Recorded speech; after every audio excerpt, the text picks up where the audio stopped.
22వ పాఠం బృందావన యాత్ర. గురునానక్ ఆజ్ఞను అనుసరించి బృందావనానికి తరలిపోతున్నాడు సన్యాసి. ఫిలిబిట్టు మీదుగా ప్రయాణించి గంగానది తీరాన నడిచి బరేలీ చేరుకున్నాడు. విశ్రాంతి కోసం కచల్ ఘాట్ అనే చోట కొంతసేపు ఆగాడు. చాలా రోజుల నుండి నడిచి రావడం వల్ల ఆయనకు బాగా ఆకలి వేసింది. పరమాత్మ ప్రేరణతో ఏ మహానుభావుడైనా తనకు కాస్త ఆహారం పెట్టకపోతాడా అన్న ఆశతో గంగ ఒడ్డున నిలబడ్డాడు. 1 గంటలో ఆయన ఆశ ఫలించింది. ఒక వృద్ధ బ్రాహ్మణుడు వచ్చి తన ఇంట భిక్ష స్వీకరించమని సన్యాసిని కోరాడు. భోజనం తన దగ్గరకే తీసుకురమ్మని. వృద్ధ బ్రాహ్మణుని ఇబ్బంది పెట్టడం సరికాదని తలచి సన్యాసి బ్రాహ్మణుని అనుసరించి అతని ఇంటికి వెళ్ళి వాకిట్లో నిలబడ్డాడు. వృద్ధ బ్రాహ్మణుడికి ముసలి తల్లి ఉంది. బ్రాహ్మణుడు అతని తల్లి ఎంతో విధేయతతో అన్నం ముద్దలు చేసి సన్యాసి చేతిలో ఉంచారు. భోజనం పూర్తయి సన్యాసి తిరిగి గంగ ఒడ్డుకు వెళ్ళబోతూ ఉండగా బ్రాహ్మణుడి ముసలి తల్లి నమస్కరించి, మహాత్మా, చూశారుగా, నేను చాలా ముసలిదాన్ని అయిపోయాను. నేను ఎప్పుడు పంచభూతాలలో కలిసిపోతానో కాస్త సెలవేయండి అని అడిగింది. అప్పుడు సన్యాసి, అమ్మా, మీ అంత్యకాలం ఆసన్నమైంది. మీరు రేపే మీ శిథిల దేహాన్ని విడిచిపెడతారు అని చెప్పి గంగ ఒడ్డుకు వెళ్ళిపోయాడు. మరుసటి రోజు బ్రాహ్మణుడు గంగ ఒడ్డుకు వచ్చి సన్యాసితో, మహాత్మా, మీ జోష్యం ఫలించింది. 1 గంట క్రితం మా అమ్మ హఠాత్తుగా ప్రాణం విడిచింది అని చెప్పి వెళ్ళిపోయాడు. సన్యాసి పడమటి దిక్కుగా ప్రయాణం చేసి కొన్ని రోజులకు వరాహ క్షేత్రం అనే ప్రదేశాన్ని చేరుకున్నాడు. అక్కడ కొంతకాలం విశ్రాంతి తీసుకున్నాడు. మధురా నగరానికి దారితీసే మార్గాన్ని ఎంచుకున్నాడు. ఆయన గమ్యస్థానం సమీపిస్తోంది. ఏకదాటిగా నడిచి యమునా తీరం చేరుకున్నాడు. నదీ తీరం వెంట నడిచి చివరకు మధురా నగరం చేరుకున్నాడు. అక్కడ నుండి బృందావనం వెళ్ళి తన సుదీర్ఘ ఖడే తపస్సు పరిసమాప్తం చేయాలని నిశ్చయించుకున్నాడు. బృందావనం వ్రజభూమికి కేంద్రం. గంభీరంగా ప్రవహిస్తున్న కాళిందీ నది ఒడ్డున నడిచి చివరకు బృందావనం చేరుకున్నాడు. భీమఘాట్ అనే స్నాన రేవులో యమునలో స్నానం చేసి 24 సంవత్సరాలు అవిచ్ఛిన్నంగా సాగించిన ఖడే తపస్సును లాంఛనప్రాయంగా ముగించాడు. ఒక కదంబ వృక్షం క్రింద పద్మాసనం వేసుకుని కూర్చున్నాడు. డార్జిలింగు సరిహద్దులలో ధ్రువుని వలె ఒంటికాలిపై నిలబడి 3 సంవత్సరాలు తపస్సు చేసిన తర్వాత ఖడే తపస్సు ప్రారంభించి 1/4 శతాబ్దం పాటు రాత్రనక పగలనక పరమాత్మపై లగ్నం చేసిన మనస్సుతో చివరి వరకు నిలబడే ఉన్నాడు. ఇన్ని సంవత్సరాలు ఎత్తి ఉంచిన ఎడమ చేతిని దించలేదు. ఫలితంగా రక్త ప్రసారం లేక ఎడమ చేయి పూర్తిగా ఎండిపోయింది. నిటారుగా నిలబడ్డ ఆ చేయి కొయ్యబారిపోయింది. చేయి అటు ఇటు వంచడానికి వీలు లేకుండా పోయింది.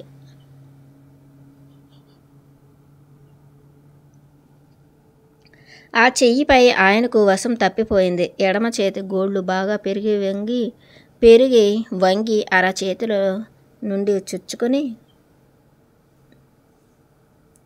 బయటకు పొడుచుకుని వచ్చాయి. గోళ్ళు చేసిన రంధ్రాల ద్వారా చాలా కాలం రక్తం కారుతూ వచ్చింది.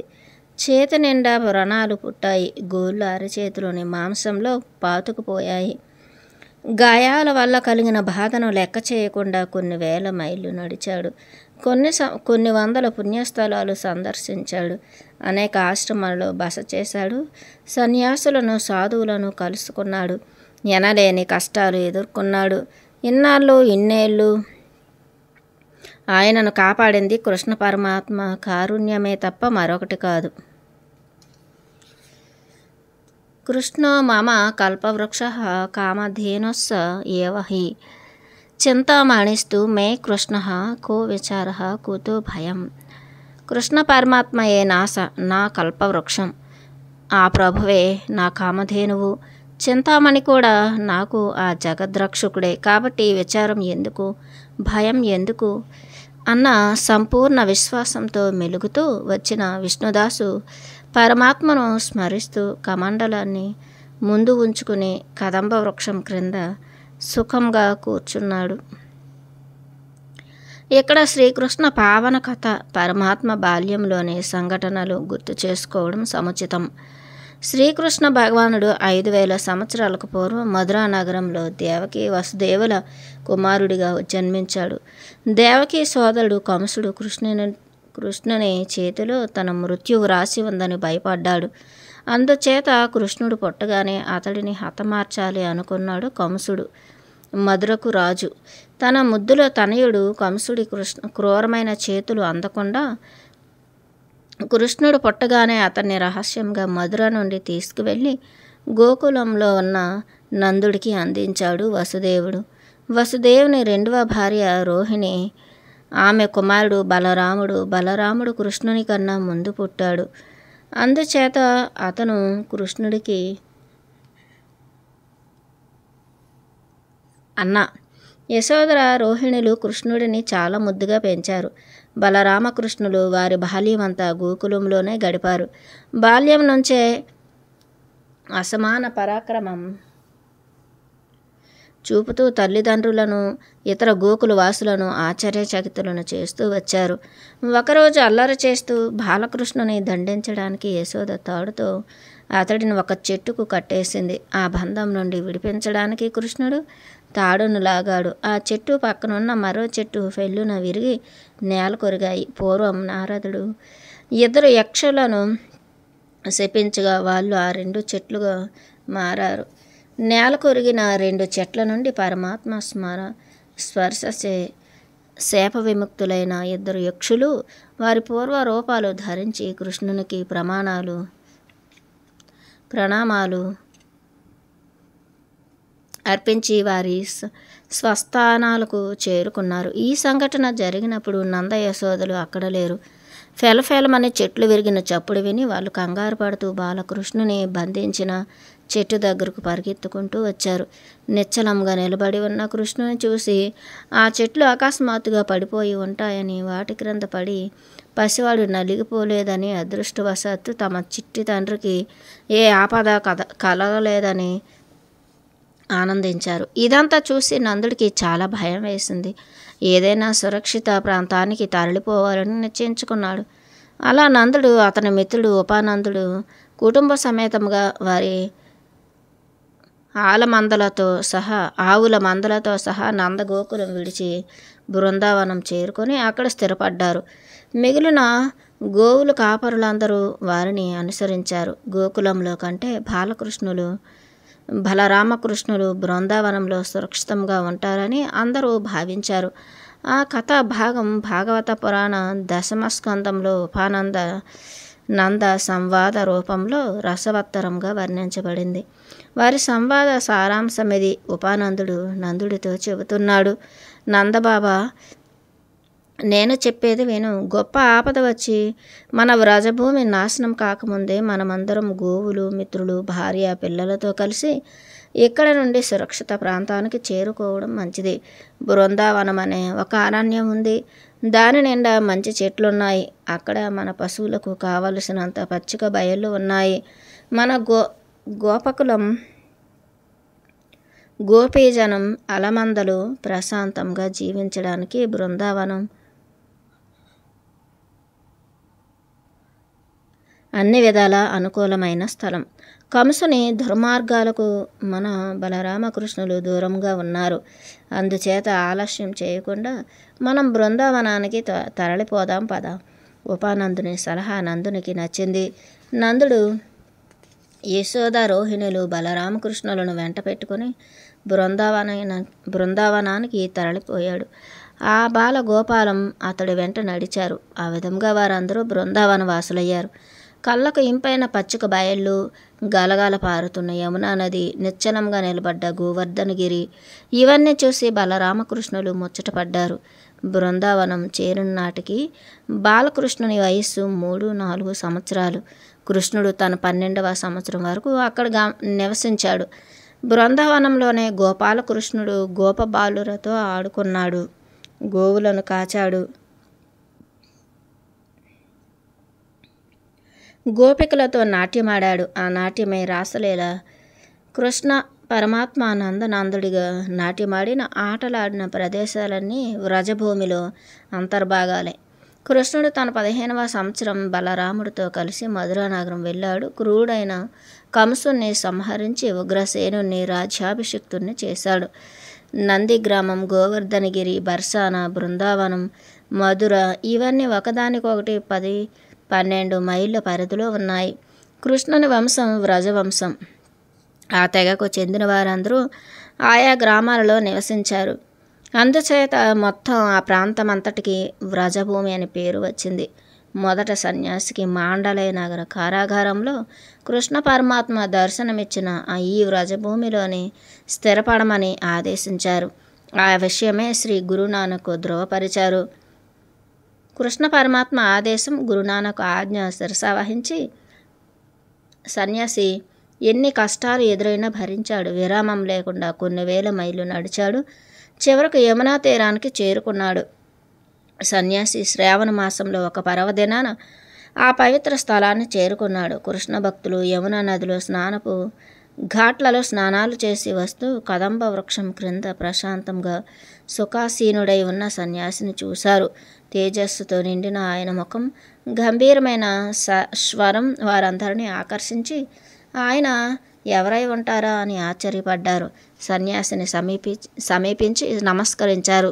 ఆ రోజు శ్రీకృష్ణుని ప్రత్యేకంగా అర్పించే పర్వదినమని, దానిని రాసలీల దినం అంటారని, కృష్ణ పరమాత్మ స్వయంగా కొందరు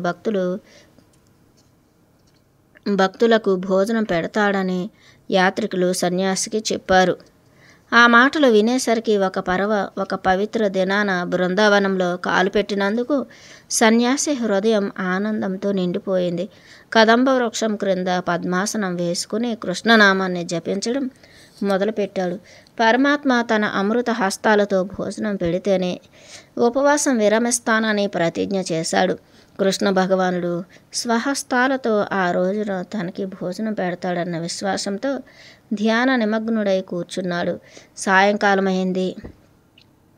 మహాత్మలే నీకోసం నేను భోజనం తెచ్చాను అన్న మాటలు విని కళ్ళు తెరిచాడు. మహాత్మాలే నీకోసం నేను భోజనం తెచ్చాను అన్న మాట విని కళ్ళు తెరిచాడు. ఎదుట ఒక వృద్ధ ఛాందస బ్రాహ్మణుడు నిలబడి ఉన్నాడు. ఎడమ చేతి చంక క్రింద కర్రను ఆనించి ఒక చేతిలో పళ్ళెం, రెండవ చేతిలో మంచినీళ్ళ చెంబు పట్టుకుని నిలబడి ఉన్న బ్రాహ్మణుని చూశాడు సన్యాసి. బ్రాహ్మణుడు సన్యాసికి పళ్ళాన్ని అందించబోయాడు. సన్యాసి పళ్ళు అందుకోకపోవడం గమనించి ఒక నవ్వు నవ్వి, ఓహో, కృష్ణుడే స్వయంగా వచ్చి మీకు భోజనం పెడితే తప్ప మీరు భోజనం చేయనని తీర్మానించుకున్నారు కదూ? నాకు తెలుసు మీకు చాలా ఆకలిగా ఉంది. మీ మొండి పట్టుదల విడిచిపెట్టి నేను తెచ్చిన ఈ మెత్తని పూరీలు తీసుకోండి. ఈ చెంబులోని మంచినీళ్లు త్రాగండి. మీ ఆకలి దప్పులు తీర్చుకోండి అని అన్నాడు ఛాందసపు బ్రాహ్మణుడు. అయినా సన్యాసి పళ్ళాన్ని అందుకోలేదు. అప్పుడు బ్రాహ్మణుడు, చూడండి, నా మాట వినకుండా మూతి ముడుచుకుని కూర్చుంటే ఈ దుడ్డు కర్రతో ఒకటి వేస్తాను అని కర్ర పైకెత్తి హెచ్చరించాడు. బ్రాహ్మణుడి వింత ప్రవర్తనకు సన్యాసి నివ్వెరపోయాడు. కొత్త వ్యక్తి శక్తి ముందు సన్యాసి ఓడిపోయాడు. పళ్ళెం, నీళ్ల చెంబు అందుకుని నింపాదుగా పూరీలు తీసుకుని మధ్య మధ్య మంచినీళ్లు తాగుతూ ఉండగా కొన్ని కోతులు అక్కడ చేరి సన్యాసి చేతిలోంచి పూరీలు లాక్కోవడానికి ప్రయత్నించాయి. అప్పుడు పక్కనే నిలబడి ఉన్న ఛాందసపు బ్రాహ్మణుడు కోతులతో, ఇదిగో కోతుల్లారా, ఇక్కడ ఒక మహాత్ముడు భోజనం చేస్తున్నాడు. మీరు అతని భోజనాన్ని పడేయకూడదు అని కోతులను కర్రతో బెదిరించాడు. కోతులు దూరంగా పారిపోయి చెట్టు కొమ్మలపైకి ఎక్కి కూర్చున్నాయి. సన్యాసి భోజనం పూర్తి చేసి మంచినీళ్లు తాగి, మహాత్మా, మీరు చతుర్వేద బ్రాహ్మణుని వలె ఉన్నారు. మీరు తెచ్చిన పూరీలు తిన్నాను, నా ఆకలి తీరింది, మీకు ధన్యవాదాలని బ్రాహ్మణులతో అన్నాడు. బ్రాహ్మణులు జవాబు చెప్పకుండా చెంబు పళ్ళెం పట్టుకుని 2 గజాలు ముందుకు నడిచి వెళ్ళి మాయమైపోయాడు. సన్యాసి ఆయన అడుగులు గమనిస్తూనే ఉన్నాడు. బ్రాహ్మణుడు హఠాత్తుగా అంతర్ధానమయ్యేసరికి ఆశ్చర్యపోయాడు. చుట్టుప్రక్కలంతా బ్రాహ్మణుడి కోసం గాలించాడు, కానీ బ్రాహ్మణుడి జాడ కనిపించలేదు. కృష్ణ పరమాత్మ బ్రాహ్మణ వేషంలో వచ్చి ఉంటాడని అభిప్రాయపడ్డాడు. మరికొద్దిసేపు వృద్ధ బ్రాహ్మణునితో సంభాషించి ఉండవలసిందని చింతించాడు. ఆ విషయం తనకు ముందుగా స్ఫురించనందుకు విచారించాడు. ఈ విధంగా ఆలోచిస్తూ చెట్టు మొదలకు శరీరాన్ని ఆనించి నిద్రపోయాడు. ఆయనకు ఒక కల వచ్చింది. కలలో చేతిలో వేణువు, శిరస్సును దగదగ మెరిసి రత్న కిరీటం ధరించి కృష్ణ పరమాత్మ కనిపించి, ఎందుకలా దీనంగా ఉన్నావు? నేను కృష్ణుణ్ణి. నేను నీకు భోజనం పెట్టాలని కోరుకున్నావుగా, అందుకే బ్రాహ్మణ వేషంలో నీ ముందుకు వచ్చి నీ కోరిక నెరవేర్చాను. ముందు నీకు మాండలేలో దర్శనమిచ్చాను, ఇక రజభూమి దాటి ఎక్కడికి వెళ్ళవద్దు అని చెప్పాడు. కళ చటుక్కున మాయమైంది. సన్యాసికి మెలకువ వచ్చింది. ఆయన సందేహం తీరిపోయింది.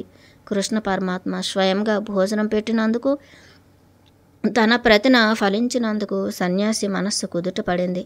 పరమాత్మను ధ్యానిస్తూ పరమాత్మ తనపై చూపుతున్న అపార కృపకు ఆనందిస్తూ భగవంతునికి పదే పదే ప్రణామాలు అర్పిస్తూ 8 రోజులు కదంబ వృక్షం క్రింద కాలం గడిపాడు.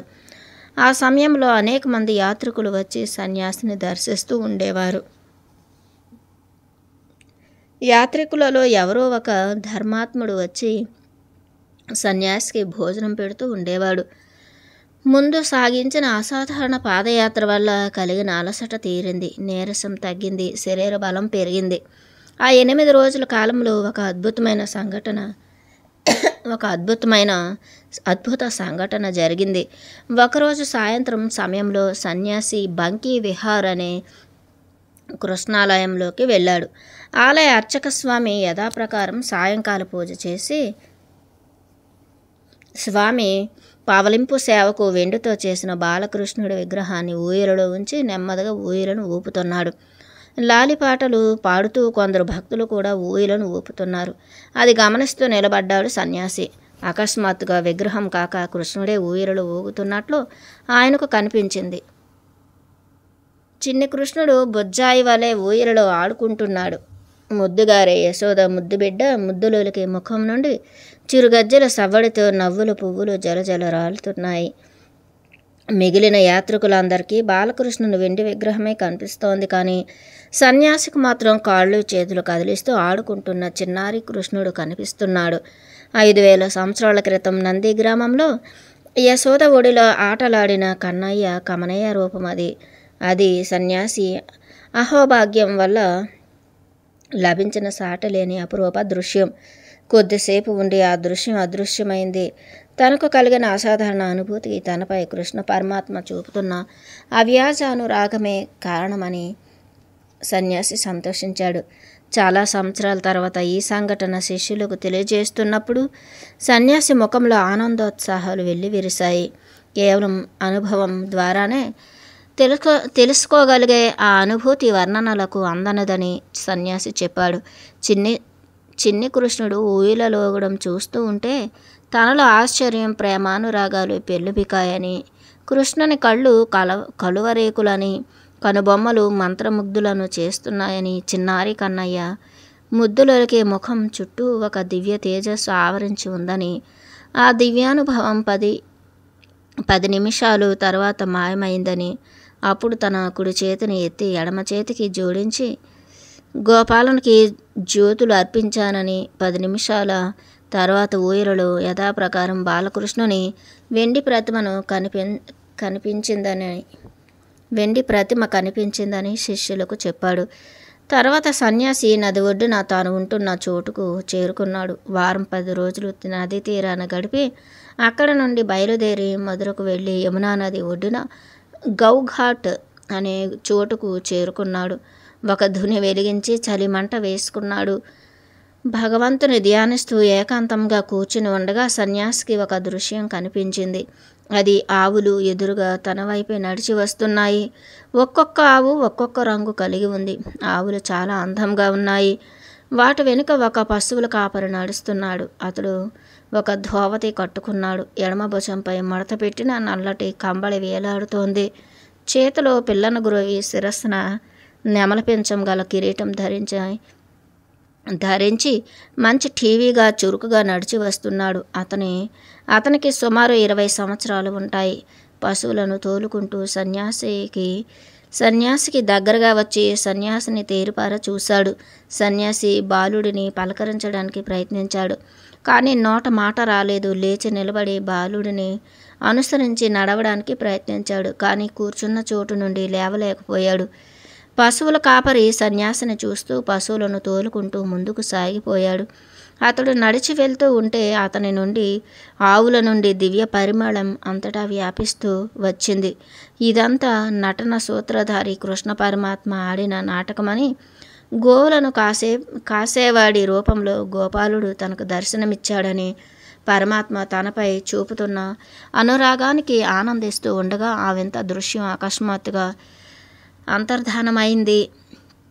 చుట్టుప్రక్కల ఉన్న చెట్లు తప్ప సన్యాసికి మరేమీ కనిపించలేదు. తనపై కరుణ చూపిన నల్లనయ్యనే తలుచుకుంటూ తనకు కనిపించిన అద్భుత దృశ్యాన్ని మనోనేత్రాలతో తిలకిస్తూ పరమాత్మను ధ్యానిస్తూ ఆ రాత్రంతా గడిపాడు సన్యాసి. మరుసటి రోజు పొద్దు పొడవగానే సన్యాసి నదీ తీరానికి దూరంగా ఉన్న పాసయ అనే గ్రామానికి వెళ్ళాడు. పాసయ ఒక ఎత్తైన స్థలంలో ఉంది. సన్యాసి గ్రామ పులిమేరకు చేరేసరికి మిట్ట మధ్యాహ్నమైంది. ఆయనకు దాహం వేసింది. కానీ దప్పిక తీర్చుకోవడానికి ఎక్కడ దగ్గరలో మంచినీటి బావి కనిపించలేదు. ఒక చెట్టు మొదట్లో సాగిలపడి సేద తీర్చుకున్నాడు. ఇంతలో కొందరు బాటసారులు గంభీరమైన ఆకారం, తలపై జటాచూటం, పొడవైన పెద్ద గడ్డం గల సన్యాసిని చూసి ఆయన చుట్టూ గుమికూడారు. ఎక్కడైనా దగ్గరలో కాస్త నీళ్లు దొరుకుతాయా అని బాటసారులను అడిగాడు. వాళ్ళు ఒక ఆసక్తికరమైన విషయం చెప్పారు. మహాత్మా, ఇక్కడికి దగ్గరలో ఒక పవిత్ర కదంబ వృక్షం ఉంది. మీరు వెళ్ళి దారిని దర్శించండి. పూర్వం రాధామాధవులు ఆ వృక్ష ఛాయలో ఆటలు ఆడుకున్నారని, రాధకు దాహం వేసి కాస్త మంచినీళ్లు తెచ్చిపెట్టమని కృష్ణుని కోరిందని, అప్పుడు కృష్ణుడు ఆ చెట్టు ఆకును దొప్పగా చేసి చెట్టుకు ఉన్న ఒక రంధ్రం దగ్గర దొప్పను ఉంచగా ఆ రంధ్రం గుండా యమునా నది జలాలు పారి దొప్ప నిండిందని, దొప్పలోని నీళ్లు తాగి రాధ దప్పిక తీర్చుకుందని పెద్దలు చెబుతూ ఉంటారు. ఇది ఆ చెట్టు కథ. అంతేకాదు అప్పుడప్పుడు అశ్వత్థామ ఆ చెట్టు దగ్గరకు వచ్చిపోతూ ఉంటారు. కాబట్టి మీరు వెళ్ళి ఆ వృక్షాన్ని తప్పక దర్శించండి. బాటసారుల కథనంలోని వాస్తవాన్ని తెలుసుకోవాలని ఉత్సాహపడ్డాడు సన్యాసి. ఆ చెట్టును గురించి మరికొన్ని వివరాలు అడిగి, ఆ చెట్టును ఎలా గుర్తుపట్టాలో, అది సరిగ్గా ఎక్కడుందో చెప్పమని అడిగి పూర్తి వివరాలు తెలుసుకున్నాడు. వాళ్ళు చెప్పిన ఆనవాలను గుర్తుపెట్టుకున్నాడు. కమండలం చేత పట్టుకుని నడిచి వెళ్ళి అవలీలగా చెట్టును గుర్తుపట్టాడు. చెట్టు చాలా పొడవుగా ఉంది. దాని కొమ్మలు విశాలంగా విస్తరించి ఉన్నాయి. చెట్టు క్రింద నిలబడగానే సన్యాసికి దాహం ఇది వరకటి కంటే ఎక్కువైంది. కృష్ణ పరమాత్మ అమృత హస్తాల ద్వారానే మంచినీళ్లు తాగాలన్న కోరిక కలిగింది. పరమాత్మ తప్పక అనుగ్రహిస్తాడన్న దృఢ విశ్వాసంతో చెట్టు నీడన కూర్చున్నాడు. సమయం గడుస్తున్న కొద్దీ వేడి గాలులు అధికమవుతున్నాయి. నాలుక పిడసగట్టుకుపోతోంది. ఆయన నిగ్రహించుకుని అలాగే కూర్చున్నాడు. కొంతసేపటికి ఒక కుర్రవాడు వచ్చి సన్యాసికి దగ్గరగా నిలబడ్డాడు. కుర్రవాడి చేతిలో కర్ర, ఎడమ భుజంపై కంబలి ఉన్నాయి. కుర్రవాడు నవ్వుతూ సన్యాసిని పలకరించి, ఏం మహాత్మా, కృష్ణుడే స్వయంగా వచ్చి నీకు నీళ్లు ఇచ్చే వరకు నీ దాహం తీర్చుకోనని భీష్మించుకుని కూర్చున్నావు కదూ, నాతో రా, నీకు మంచి నీళ్లు ఇస్తాను అని చెప్పి సన్యాసిని చెట్టు కాండం దగ్గర నిలబెట్టాడు. చెట్టు నుండి ఒక వెడల్పైన ఆకును తీసుకుని దొప్పగా చేశాడు. ఆ దొప్పను చెట్టు కాండానికి ఉన్న ఒక రంధ్రం దగ్గర ఉంచాడు. చెట్టు రంధ్రం నుండి ఆశ్చర్యం గొలుపుతూ జలజల నీరు కారి దొప్ప నిండింది. పిల్లవాడు నీళ్లలో నిండిన దొప్పను సన్యాసికి అందించి, మహాత్మా, నీ కోరిక నెరవేరింది, మంచినీళ్లు తీసుకో అన్నాడు. సన్యాసి దప్పులో ఉన్న నీరు త్రాగి దప్పిక తీర్చుకున్నాడు. నీకు అశ్వత్థామను చూడాలని, ఆయనతో మాట్లాడాలని ఉంది కదూ అని నేను వెళ్ళి ఆయనను పంపుతానులే. అంతవరకు నువ్వు ఈ చెట్టు క్రిందే వేచి ఉండు అని చెప్పి పిల్లవాడు అక్కడి నుండి వెళ్ళిపోయాడు. శ్రీకృష్ణుని మాయాశక్తి వల్ల ఆ బాలుడు కృష్ణుడే అన్న వాస్తవాన్ని గుర్తించలేకపోయాడు సన్యాసి. ఇంతలో చీకటి పడింది. సన్యాసికి కునుకు వచ్చింది. చెట్టు వార మేనువాల్చి నిద్రపోయాడు. నిద్రలో కల వచ్చింది. కలలో కృష్ణ పరమాత్మ కనిపించి బాలుని రూపంలో దర్శనమిచ్చి సన్యాసి దప్పిక తీర్చి ఆయన కోరిక నెరవేర్చింది తానేనని చెప్పాడు. కల మాయమైంది. సన్యాసికి మెలకువ వచ్చింది. తన కోరికను తీర్చిన కృష్ణ భగవానుని ధ్యానిస్తూ కూర్చున్నాడు. అశ్వత్థామని పంపుతానని కృష్ణ పరమాత్మే అన్నాడు కదా. అశ్వత్థామ రాక కోసం నిరీక్షిస్తూ ఆ కదంబ వృక్షం క్రిందనో లేక ప్రక్కనున్న వేప చెట్టు క్రిందనో ధ్యానం చేసుకుంటూ 1-2 రోజులు గడిపాడు సన్యాసి. ఆ మరుసటి రోజు రాత్రి తెల్లటి వెన్నెల కాస్తోంది. వాతావరణం ప్రశాంతంగా ఉంది. చంద్రుని నవ్వులో మునకలు వేస్తున్నాడు ముని పొంగవుడు. అంతలో హఠాత్తుగా మనిషి అడుగులు చప్పుడు వినిపించింది. ముఖం పైకెత్తి చూశాడు. మంచి పొడవుగా ఉన్న మహానుభావుడు టీవీగా నడిచి వస్తున్నాడు. 1-2 నిమిషాలలో ఆయన మునికి దగ్గరగా వచ్చి నిలబడ్డాడు.